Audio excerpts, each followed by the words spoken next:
брусчатка төселді. Бұның основаниясы ПГС болады бірінші астында. Песчано-гравийный смесь, ірі тастар мен құм аралас. Одан кейін отсев мынандай майда материал болады. Майда қиыршақ тас. Отсев кетеді. Где-то 5-6 сантиметр отсев, 5-10 сантиметр ПГС. И оның үстіне текстеліп, тапталып болғаннан кейін брусчатка түсетін. Брусчатканың қалыңдығы 6 сантиметр. Адам жүретін тротуар, мынау детский площадкаға өтетін жол. Брусчатка кеше төселді. Общий примерно 26 квадрат жерде. Жарты сағат 40 минутта төсеп тастадым. Мына жерде енді подрезка жүреді. Қалған брусчаткаларды алып келіп қойдық. Осы жерден размерлерін кесіп өлшеп аламыз да, бізге қанша керек. Сосын кесеміз. Мына жерге бір 15-13 штук есептедім. Бұл біздің кесетін инструмент штроборез деп айтылады. Осымен кесеміз қазір.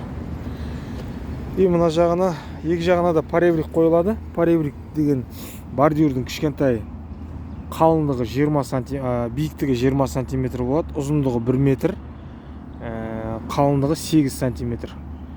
20 см жерге кіріп тұрады, дейді 15-18 см жерге кіріледі да, замок дейді, андай бетон құйылып тастайды, қозғалмайтын.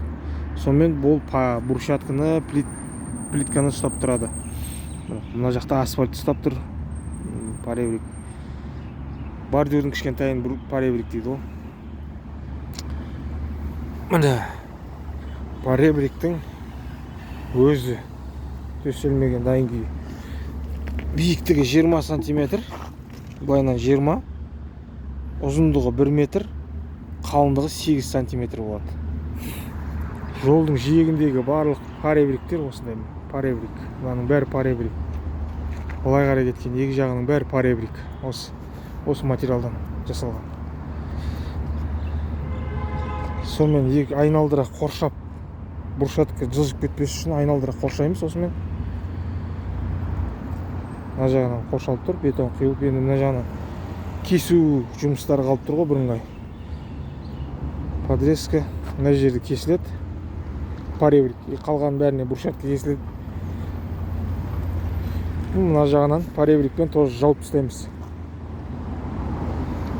Сонда біздің брусчатка ешқайда кетпейді. Осындай.